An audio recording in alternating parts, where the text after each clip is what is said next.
moved to the US because of that. We is my husband and I. And then we decided I had the opportunity to stay. We were supposed to stay 6 months. We stayed 17 years. So it became kind of a pivot in the business idea of what we were doing. But it was easy. Kids were very young. I was still on paternity leave. And it was just easy and warm and nice. North Carolina is really, really nice in the spring. So it's hard not to want to stay there. And during that time, we started several other businesses, mainly communication business. And I had the opportunity then to invest in over, well, it's more than 30 years, but let's stay with 30 because otherwise it sounds so long and so super old. So we've been doing mainly technology investments. So it's hardware, and then we do some software applications to it. It was very complicated back in the days, but now it's super easy.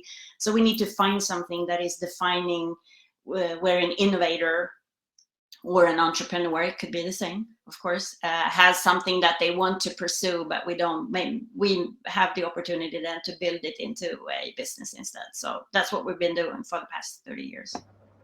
Okay, and you've been involved in several roles, like both as an advisor. So right now you sit on the board of your chairperson of the board for We Don't Have Time, which is a startup. Mm-hmm. At the same time, you're into VC space and angel space. Yeah. Where would you like to start? Like, let's start with the angel space a little bit. Like, Let's start with the angel space. No, and I mean, that's something that I've been doing then, investing in my own opportunities, and then also investing, of course, in other possibilities to be in sort of group settings, because I really like to invest in group opportunities. I want to do it together with others. You can call it syndication of funds and so forth. And that's typical for angel investors to do it together. So I started and participated in 2 funds with Stockholm Business Angels. They have a 3rd one going on right now. It's sort of the same team, but the opportunity to learn together and then also to invest together is extremely powerful. So if you're a founder, don't underestimate the power of the crowd, and then also the power in knowledge of the crowd, because it's a lot of different people with a lot of different ideas and backgrounds and so forth. And one of the opportunities and network that I participate in now is Keiretsu Forum Nordics, which is an international network we're like 54 chapters all over the world. It's over 3,000 active angels, and it's everywhere. It's all the way India over to US, and we have in South Korea and chapters here in Europe as well. So it's a really, really big opportunity if you're looking into different market segments, and then also have a leeway and an investor that is interested in sort of helping you in the next level and the next distribution step and so forth. Introductions, warm introductions is always the better ones than the ones that are cold, but cold call is fine too. And we've been talking about, you and I've been meeting several times. So it's really nice to speak with you again, because you always have really, really good questions, and you have an aptitude of curiosity and to build things. And that's the whole thing with building angel network groups or ventures and group settings like Startup Grind or Companion. All these groups are powered by people, and the people in itself are sort of the engine in the whole how society go around. Even though we feel like COVID have made us more homey and we're sitting in front of our studio. It's like one friend of mine, and she said yesterday, and I know that she's participating in this speech, she goes like, all of a sudden you have to understand that people are looking behind you as well. So you need to fix yourself in 3D when you leave your room or your Zoom community. But it's all built about knowledge around what other people do. So for me, paying forward and discussing opportunities, participate and be invited is a great honor for me, but I don't take it lightly. I think it's extremely important to inspire and also to understand that everybody's people.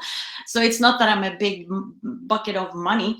It's that I also have it has to click if I like the innovation or not. It doesn't matter how much money someone tells me what I'm going to make. It sounds stupid, but that's not the point. The point is where I can actually add value. And that's, I think, is the big one. Very interesting points. I have so many points coming up right now, but I'll start with some very interesting point before we even talked about Keiretsu Forum Nordics. You said angel investors invest together. Why is it so? So what's the psychology behind like investing together, and what does it mean for startups when they're raising early stage funding?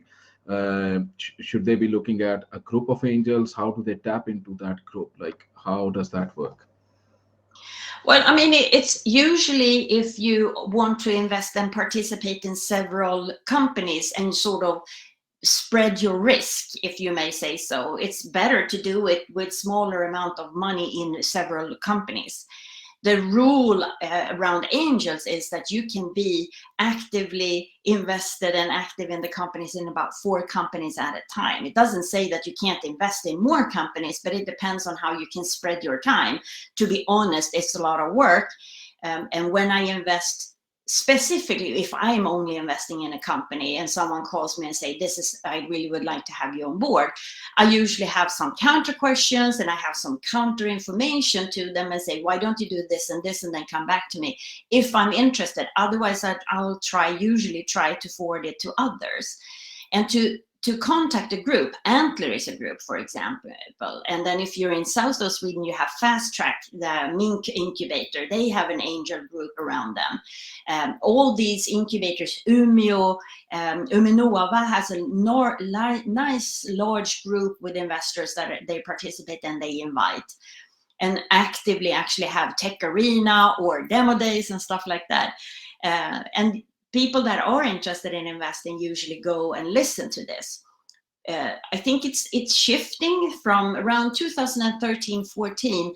We started to see a shift in Stockholm specifically, where SUP 46 started and they opened up their small stage and you can participate and you could pitch on that stuff.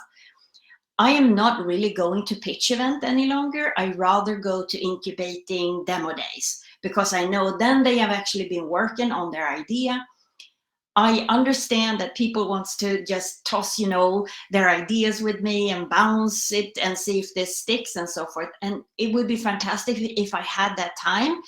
But right now, I usually state that, why don't you participate in Companion or any of these Founder Institute, where I'm a mentor, any of these other Antlers or whatever it is, because it's so important to have that group sense and understanding to test your idea. Then you and I have been talking about how to develop with customers rather than sitting in your room at home or in your office, figuring out ideas where you go like, this is going to be the next best thing since sliced bread, but nobody wants to purchase it. It's probably brilliant and fantastic and everything, but it's too expensive or not an issue for the companies where you think it would be a problem or a challenge. So find those customers, find your way of being real or in reality of what actually is needed. There's several, if you're in hardware, obviously I've also invested through Butterfly Ventures, which is a Finnish VC early stage fund, but we need to have products. We need to have something that is just entering the market, something that is tested and tried, and it needs to be scientifically based. So if all these different investors, all these different players on the ground have different criteria. It needs to be sustainable. It needs to be shifting technology opportunities. It needs to be super scalable, whatever that term is, or it needs to be impact, whatever you mean with impact, and so forth. But it's also a way of filtering away things that you're not interested in investing in. And it's not that I feel ever that I waste my time, but it's that I don't have all that time that I need to for everyone. And I'm not supposed to be for everyone either. I'm just trying to be an engine and a spokesperson for people that invest and looking for ventures, because we're always looking for deal flows. It's not that. It's just a matter of where do you go? Do you go to Norrsken to get your impact, or do you go to Sting to get that impact, or Companion or Founders Institute, wherever you want to be?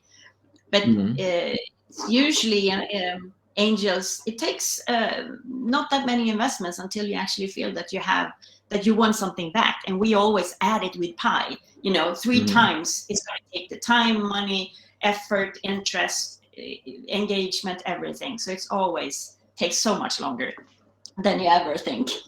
Excellent. Thank you for a wealth of information, or a flood of information coming out in those 7-8 minutes. But let's switch to the startup mode. And so I'm a startup, let's say, and let's try to figure out the journey. How do I increase my likelihood of being invested by angels? Is it that I need to be part of a program, as you're saying, like Companion, Founder Institute, Antlers, or in a network like Startup Grind that'll give me exposure? Or is there some other way? Like if I don't get selected, for example, in an accelerator or an incubator, what are my chances of being invested in by an angel? Do I need the incubation stamp from somewhere, or a network stamp from somewhere?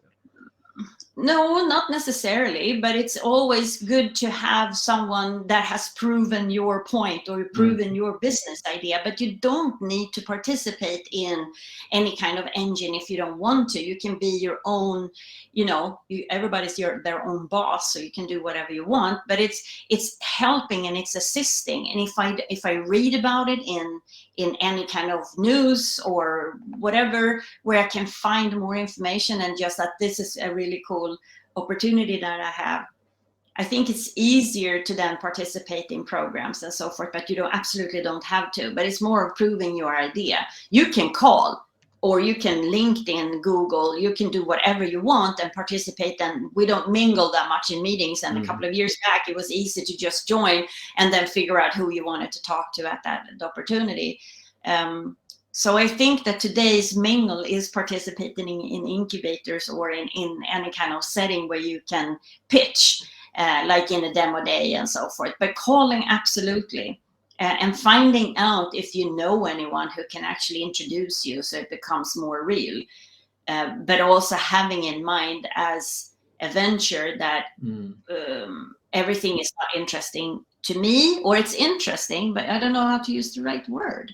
Okay. So I don't piss people off, because it's more of like, it doesn't make my goosebumps. It doesn't tick. I don't get this gutty feeling. And you always say, no, we're going to do due diligence on the company. We're going to look into all the numbers and everything. But it's also a human behavior of sort of this. I like this guy. I like this girl. I think they could actually have something. I have a couple of companies that could use this service. It's always sort of a relation or relativity kind of game of where you actually think where it could fit into your own portfolio. I mean, I invested in over 50 companies. It's unbelievable, a lot of companies. And I probably just only speak about with 7 or 8 companies that I'm actively talking to, because I'm participating also in group settings and so forth, and started a couple of investment groups as well that we have done joint investments to sort of both get together and find innovation, and then also to invest together and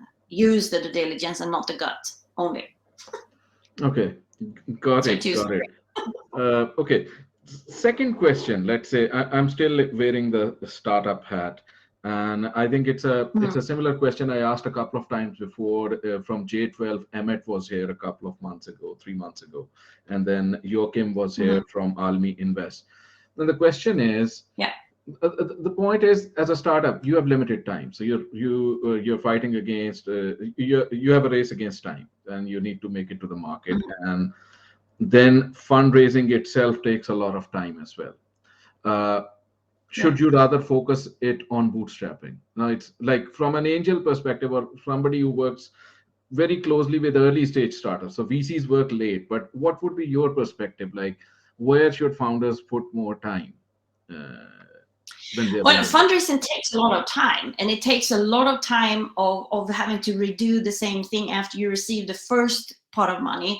But like you and I spoke before, it's like, I think there's been sort of a misunderstanding to the market over that you have to have other people's money to actually run your business. And I would say on the contrary, no, absolutely not. That would be for sort of building a momentum of getting or growing faster than you can sell, but you actually have something that you have revenue on already. So therefore, like I said before, it is so important to understand that if you don't have a customer in mind, or overall having found a customer that would pay for the stuff that you're trying to sell, why would I then invest in it?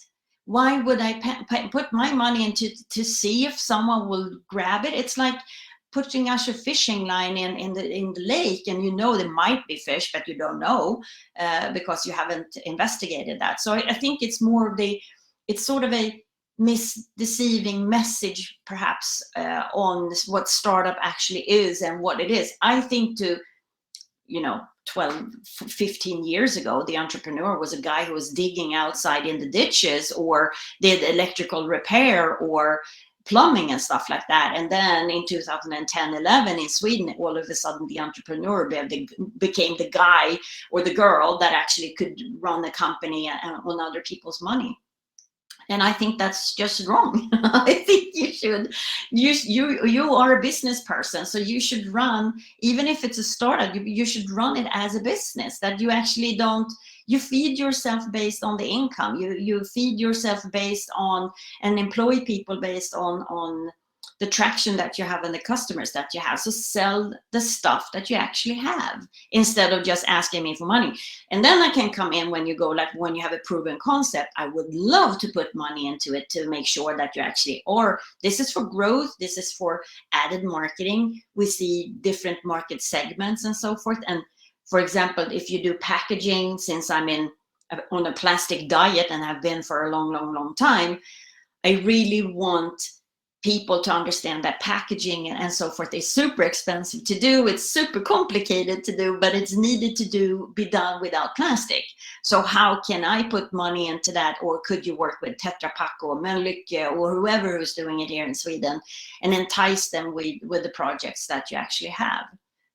So I think it's more like, what is innovation? And today you can't do anything if it doesn't really help the world to become safer, better, more efficient, carbon neutral, healthy, including. It's all these different buzzwords, and it's not philanthropy. It's actually business.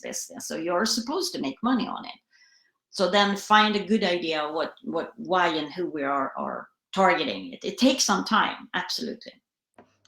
I think a brilliant point over there, because you're saying that we're trying to bridge startup and the business, because startup is seen as something different, while business is seen as something like a drill of a daily work, but startup is seen as something fancy where people are just giving you a lot of money to build your dreams. I think I think media has a role to play over there, because most of the stories that media are picking, if we pick up, let's say, foreign or local media, it's all about, okay, which startup raised how much and who invested in them.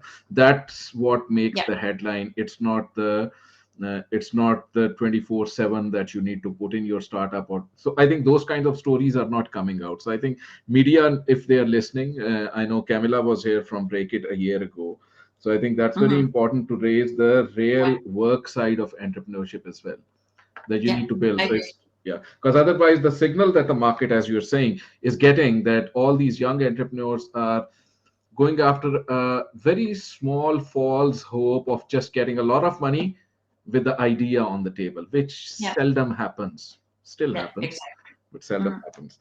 Well, I mean, obviously it happens, but if you're looking all the companies that are created every year in every country, and you only hear about, a handful of companies or maybe 40 companies throughout the world, it's like it's so small for you, but that doesn't mean that it's a bad idea or to start your own company and drive it as, because we all need to have SME, small business in itself is actually the engine of the world, of making sure that people are working, we're getting products, we pay the most taxes because the other larger corporations don't pay taxes usually, or they're exempt from things, and we create opportunities, and we also create a sort of an ownership of what you want to do. So you can create whatever you do, but everything is not supposed to be unicorns. It would be silly to think that that is sort of the main focus of creating one. Yes, of course. So when investors are looking and they go, you are not going to be able to scale it. Well, if you cookie cut this and you put it in Germany, you could build your new business there. And of course, and that then it is sort of scalable, but is it exponential scalable as a SaaS opportunity, like we saw Twitter or Facebook or anything like that? I don't know if this is something that we should continue to do in that format. Maybe it should be. Maybe it's time now to move into the next phase, sort of both innovation and so forth, and aim for the game changers in industry, for example. Since I am really enjoying shifting hard, really dirty industries need to be clean and smooth. It needs to run like a freaking Tesla. You don't have to go to the mechanics with a Tesla because the engine never fails. It's you know, it's like you don't need to do maintenance on it as you need to do with the old machines and so forth. So we need to understand to let go of the old machines. And it kills me when news and media and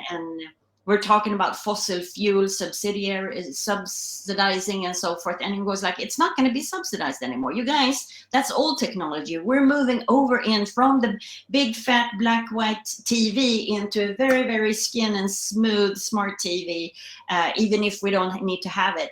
So understand that technology shift cost. And it's you who is the early adapter who's going to be taken advantage of. And the ones that are clinging to the old stuff is going to be clinging to the old stuff. That is not going to, it's like an end zone. It's going to stop. So we need to understand that innovation needs to actually have like a stake of technology moved into the future. That is what makes it tick. Shit that makes shit happen. That's where I want to be. And I don't care if it's going to take me 10 or 12 years, and if it's not going to be a unicorn, but I participated in something that is really important for innovation, for a healthy earth, for if it's blue innovation, if it's the sky or the ocean, or if it's green innovation, everything needs to be sustainable. Freaking guys, we have 7 years and 10 months until the shit hits the fan and we're going to stop being able to breathe. You know, figure it out. We have this time on now and we need to do something, and everybody needs to do something. Don't stick with your stupid old habits because there's old and stupid. Well, stupid, I don't know, but old habits needs to be shifted into something that is, you know, not thinking that you wouldn't be able to eat anymore or eat your meat or whatever it is, but just make shifts, small shifts. If everybody done every month one small shift in the behavior that we're doing, that's over 7 billion people that are shifting their behavior a year. Could you figure that out? It's like math that is it's like unbelievable. And we're not talking about plastic straws, you know, for your soda. We're talking about bigger things. Well, thank you for that powerful message, Anette.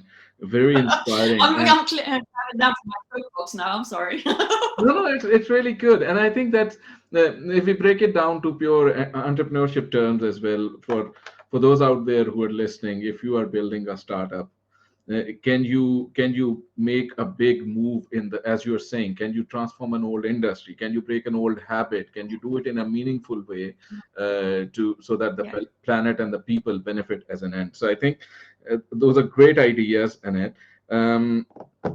Let's go a little bit more on the early stage side. We touched on the topic of bootstrapping. We touched on the topic of fundraising and how angels are coming in. If I would like to ask one more question on the angel side, it would be, you have been working in several angel networks. You have kind of resourced investors together, gone in with them and supported ventures. When you're an angel, let's switch the hat to the angel side. So I'm an angel. What am I looking for?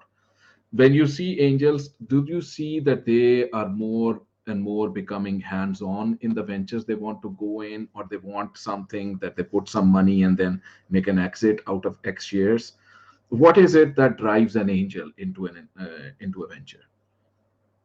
Well, if I should take it over in a bigger box kind of situation. So I participated in, this is in Denmark, in Odense. They have a robotics fair there every year, or a conference every year. They've had it, and now they've been online.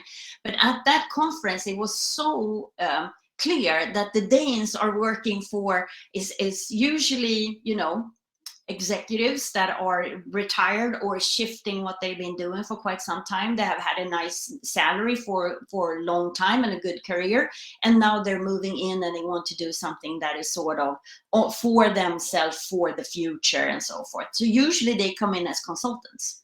Usually they want to come in, especially Danes. They didn't even want to invest. They just wanted to come in and work and as a senior advisor and continue to pick that salary. And I told them, no, you need to shift your mindset. If you are going in and work for a startup or a new company or a new business innovation, invest in that business idea and then add value by yourself, adding, if it's sales, marketing, executive strategy, whatever it is that you feel that you can add value into it. Make sure that you tell that to the entrepreneur, so they know that your money is sort of tagged with you coming in as an advisor or something like that. I have a fancy title for it. I call it pay to play. Which is kind of harsh and crass, but it's actually what it is. I actually invest. Nobody would hire me because I'm not, 30 something and just from Handelshögskolan, SSES or something like that, School of Economics or KTH or something like that. So it's more of like, I then make sure that I add value by becoming that advisor or participate on the board, or in my case, I usually do sales and marketing, and all the companies need sales. For some reason, nobody can sell. But you have to sell your innovation, your products, your idea to be able to actually go onto the market and establish contact with customers. But my network is vast because I have done it for so long. So I have all these contacts. I can call whoever at these companies and say, hey, I want you to look into this company. And this is the power of the angel. To have that sort of network that they've been working for a long time. They have some old stories, of course, in their luggage, but that luggage also brings a lot of power in networking, and also power of being, an executive and know how to make decision making, have been in front of all these kinds of situations before. So yes, usually simpler is not to pay anything, because then you don't risk any money. But I think, well, if I have 250,000 or I have 500,000 Swedish krona, I can put it into this company. If they do this is what I want. And then I'll be able to help them in all these, multiple things throughout maybe the first 6 months, maybe the first year, or maybe come back in and be on the advisory board only, or participating on the board, being the working chairperson or whatever. It's all about, understanding that these people that are older have a lot of experience, have probably done it before, and they can probably tell you that this is what we've done before. Maybe if we tweak it into this, age, it would be cool to do it in this way, because we know that the machines are still old, and it's still an old decision making system and so forth. I think that is sort of what it's all about.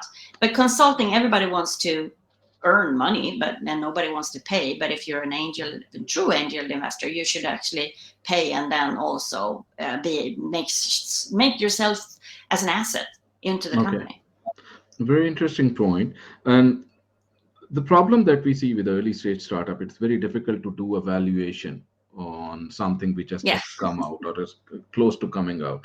Now, in a situation like we take a hypothetical case, which you were saying, like somebody who has 250,000 to a 500,000 and they really believe in the idea, they really believe in the founder, they think that their background, let's say in sales and marketing or social selling, can help this team of fine developers who are working, let's say in VR technology. Let's create a case there. Then what do you think?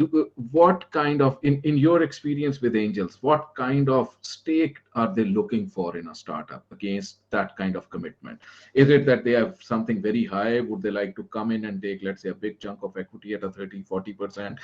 Because the startup is really, really early stage? Or would they rather be So I don't know. I'm just putting it out. How would you? No, it's a good question, and it has multiple answers, of course, because it's that's what we're doing.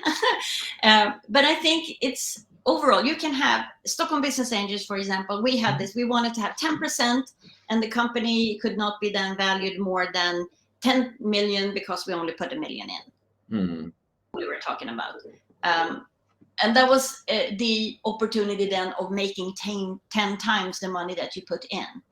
So it's actually up to the business angel what they feel is a good valuation, and where they feel that they actually, depending on the company in itself, the growth path, which kind of industry it's in. I've invested in both medtech, life science, biotech, robotics, space, and everything, and there comes with different tickets. So it's very complicated to say that this is a specific amount of money that is actually going to be done. But if it's nothing and it's valued at 40 million or 30 million or 20 million or 10 million, it's more of a conversation. Why do you feel that this company has this valuation? Because I've invested in medtech companies that had 7 years of research and they value themselves for 4.5 million. So obviously for my little million, I can actually get them a larger portion of that company, even though it will take probably the same time as anyone else to get into the next phase. So when you come up in a higher sort of, when it's later stage, it's easier to go on revenue, because it's complicated to go on revenue when you don't have anything. But you will never get paid for the hours that you put in as, you know, a consulting hour. I worked 1,500 hours on this startup, and I took a 500 krona per hour fee on it. That's not going to be, you know, the value, because you're building your life, your whatever business company that you're doing. So it's sort of your company, and it's still extremely complicated. So look into other. SaaS has a rather specific vertical on how it will actually be, how you evaluate it, and then other companies has on other ventures. But it's hard to invest in something over 20 million Swedish krona if it's early stage, and it's like working on the MVP, doing anything. I don't know. It's very hard to say.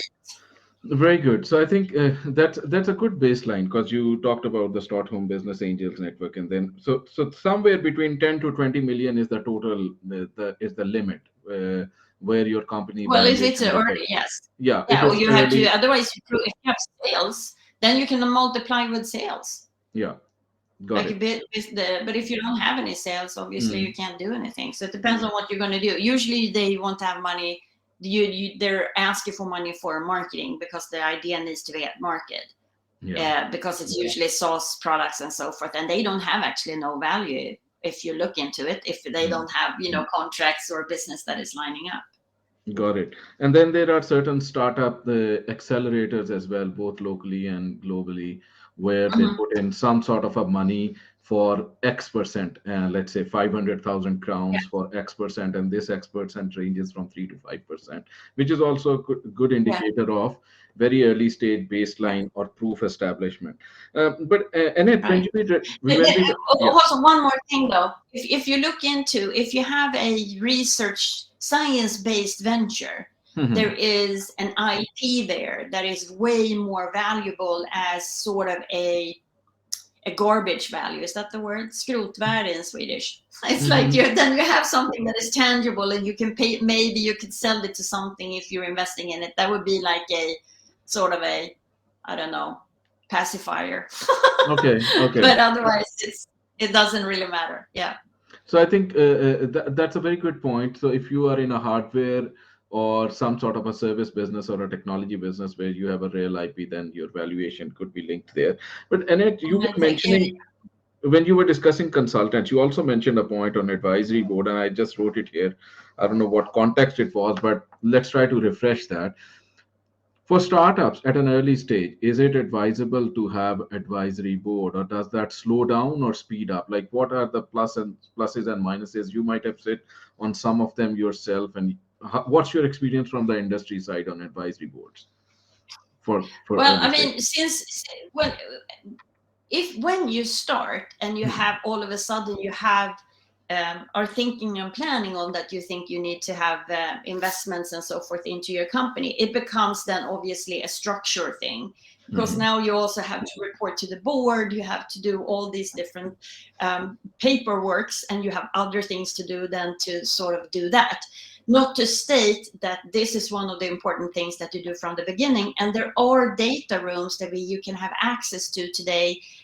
Attorneys usually have it. There are several law firms that actually gives you access into data room where you can put your minutes and your annual reports and so forth and sort of keep that up. But advisory board in itself, it's sort of an opportunity to bring in a group of people that can help you in different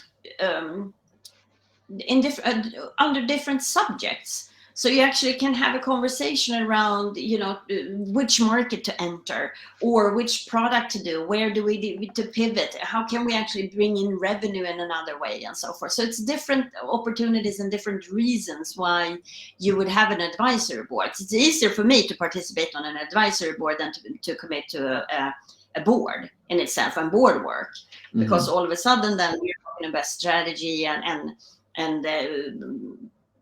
governance and all other things that you need to do when you're on the board in itself. But as an advisor or a mentor or something like that, I think those settings are way more interesting also for the company to have an outside opinion into what they're actually doing.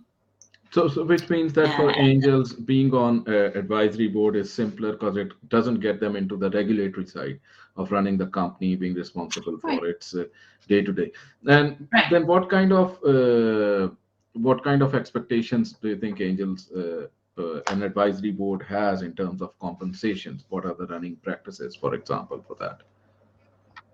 Like if you have an advisory board, would it be equity based something, like you give some part of equity, or would it be that you do some meetings based compensations? Or?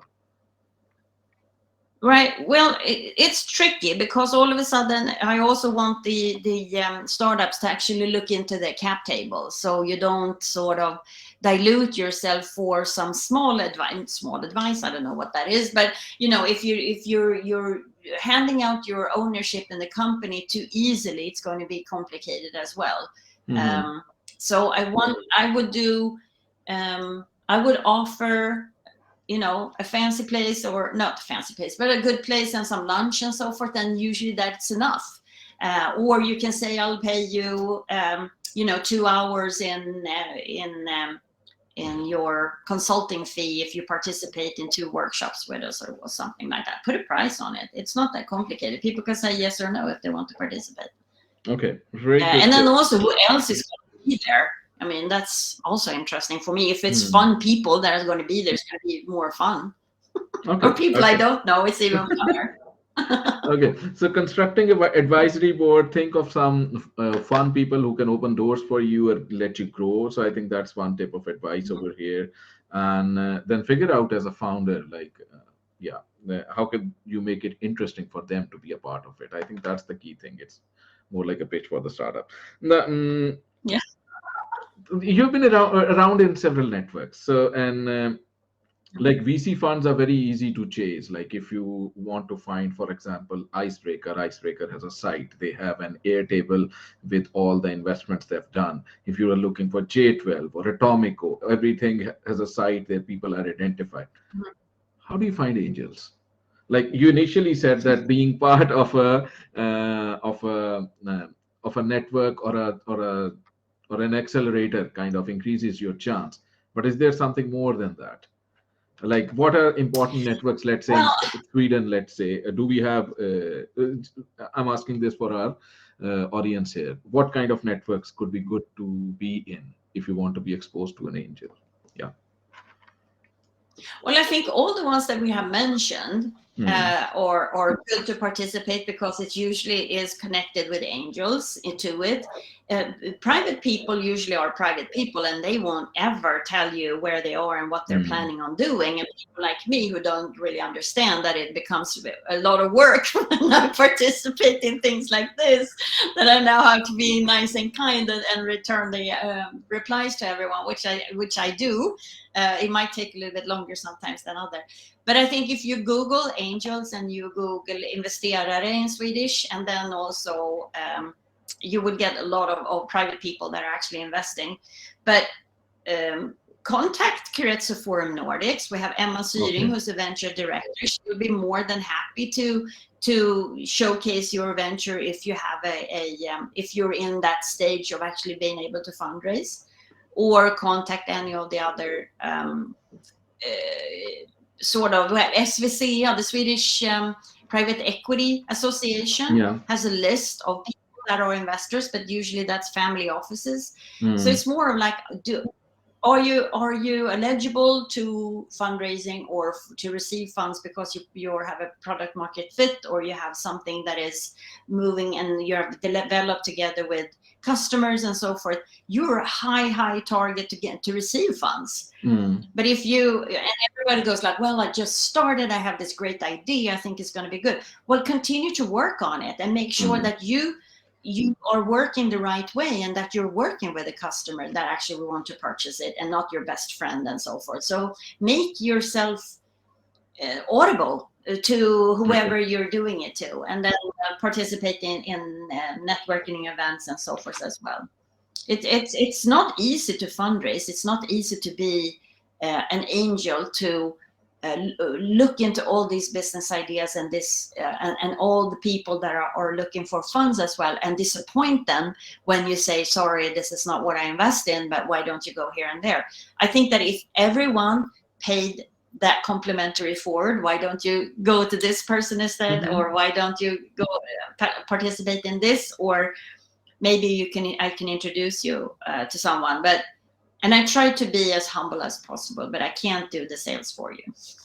Okay, great. Thank you so much, Annette, for these points. I'm picking some audience question here. Okay, Thomas has a question. Annette, do you reach out to startups, or startups reach out to you? Okay, you partially answered that. Well, it depends. Yeah. Well, I think but it also depends. It depends on if the venture, if I read about the innovation in the news, for example, which I've done a couple of times, I've reached out to the entrepreneur, but the entrepreneur never responds back. Even though if I state that, hey, I saw the article in the news and I'm really excited, can you tell me more about your venture? Not that I state I want to invest, but it's like I would consider to invest in the company or promote you into a group of us and we can go together. I think I've reached out maybe 10 times. I've never heard back from any of them. So I go figure. Okay. Interesting. That's an interesting thing to know about. Okay. We can. Maybe they're shocked because they don't think it's me. Okay. Louise has a question. What is your advice for a tech startup seeking angel investors when our market has long revenue cycles and strict criteria on experience? We offer weather and monitoring solution in low-income countries with government clients. What is your advice for a tech startup seeking? Well, I mean, everything is complicated. Each case is complicated. Each case has different attributes, but in that case, you need to find someone that thinks that this is one of the most important things to do, and they will actually put both money into it and then also work together with you on making sure that you receive funds in long term. Understand that angels don't have that much money, so they might have the first couple of $100,000. But ask how much more money can you invest, because this is only going to run the company for 10 months. So do you have more money to put in next time? And then the counter question from the angel would be, well, what is your revenue? What do you anticipate that it will look like in 10 months? How much do we actually need to pivot? Because it's also when it's a seed, late seed, early seed, blah, blah, pre-seed. It's all different seeds before you actually can get into the A round, where usually venture capital is available. But then at that point, you need to have revenues, you need to have built a team, because all the VCs go, oh, we always invest in team. Yeah, heck you do, because now I've been funding the growth of those companies and for those great teams to be built. So obviously we have built the best team that we can.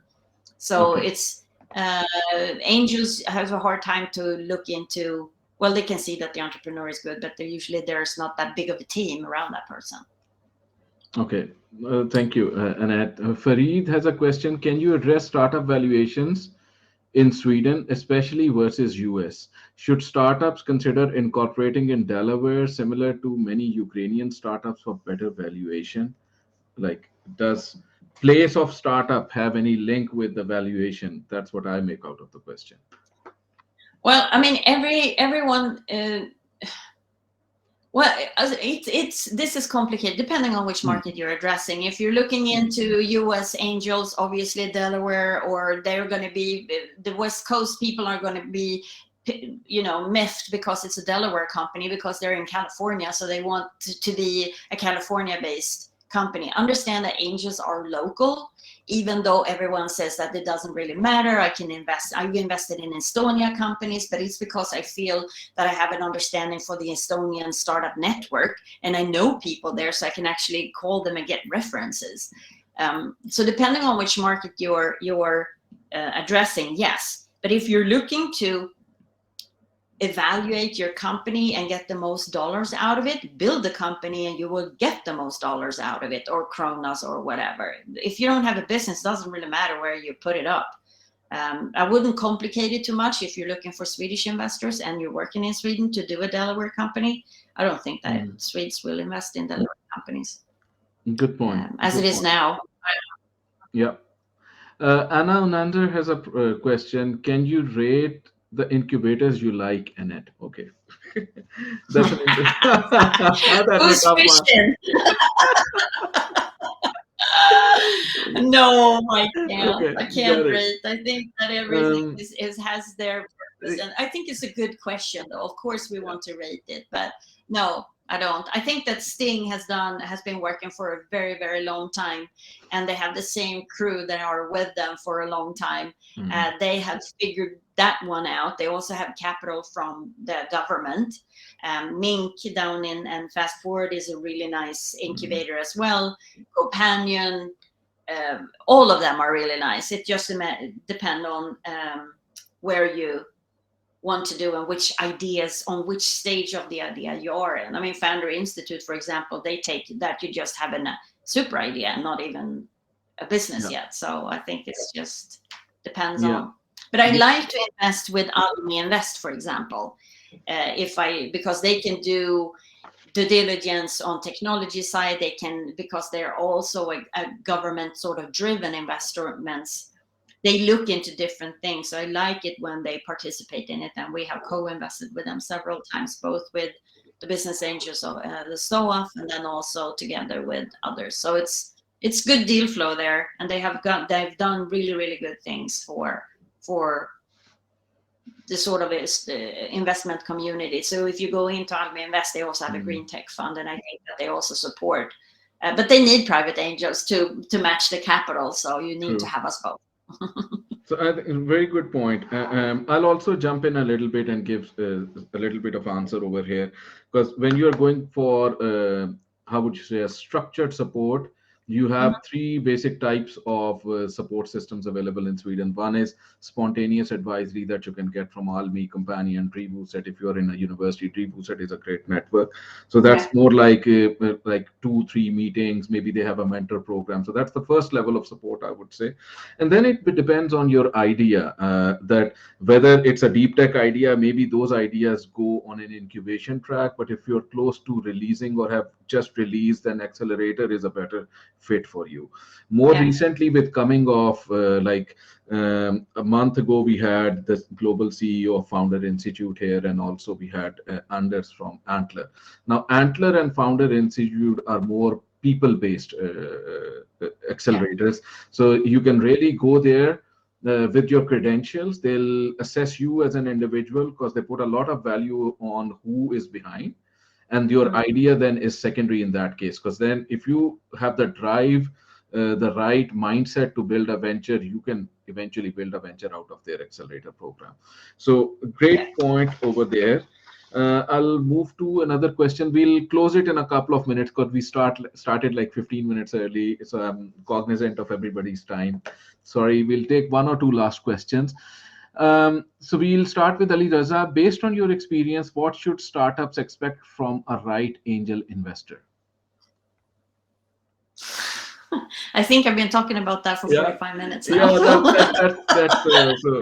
No, but I mean, it's like, understand that this is sort of a marriage. You're starting to date, and then if you like each other, then obviously it's going to be something more happening. If you don't like the person, you're going to be attached to that person for a long time until you do an exit. So make sure that you have fun, that you trust the person, that you like the advice, that you think that that the person brings value, and then also that they have a network and they have an interest in sharing that network.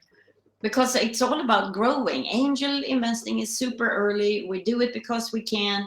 We do it because we think it's fun, and we get a lot out of it. Instead of working for a company with a salary, we give away our own money. And then we want, of course, to be pain in the butts, because you have told us that you have this fancy schmancy PowerPoint presentation, and the hockey stick is there, and everything is there, and everybody's happy, and you're going to solve and rule the world. And we believe you because you're over. You really can sell the idea and so forth. So it's also like, how, if I get pissed, how pissed will I be? Can you handle that? Yeah, that's a good checkpoint for founders. So like, keep that there. Okay, we'll take one last question. I think it could be more on inspiration. So Benjamin can you recommend any book on funding, or generally that something you have found useful? No, I'm so bad in titles in funding. Or it I could know be there generally is.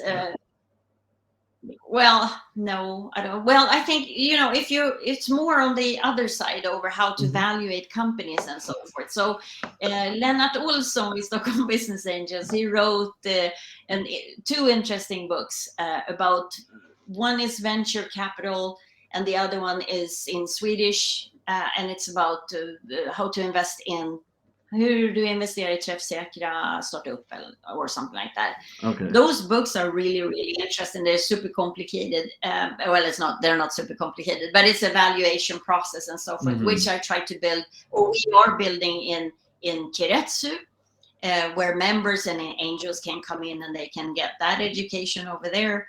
But when it comes to fundraising, I think that you should be inspired by the ones that have been rejected a lot of times, because it's all about collecting no's. It's the same with sales. You collect on a lot of no's until you actually have the yeses in front of you.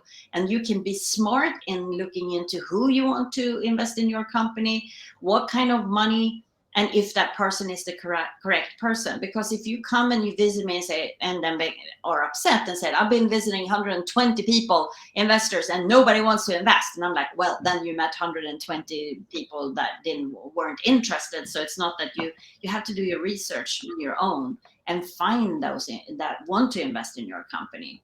Usually you start with friends, fools, and families, which is really good because they trust you, they know you, they understand your idea. And then you work and you collaborate with others. So you find those angels, and they're not complicated to find in that network. But it's no good book on how to fundraise if you probably can Google and look into the old stories. Got it. I'm sorry that I don't have an answer on it. No, brilliant. Annette, I'd like to give a big thank you to you. Like thank you so much for being here and sharing a spontaneous flood of ideas, inspirations, and tips to our startup founders and startup community that joined us.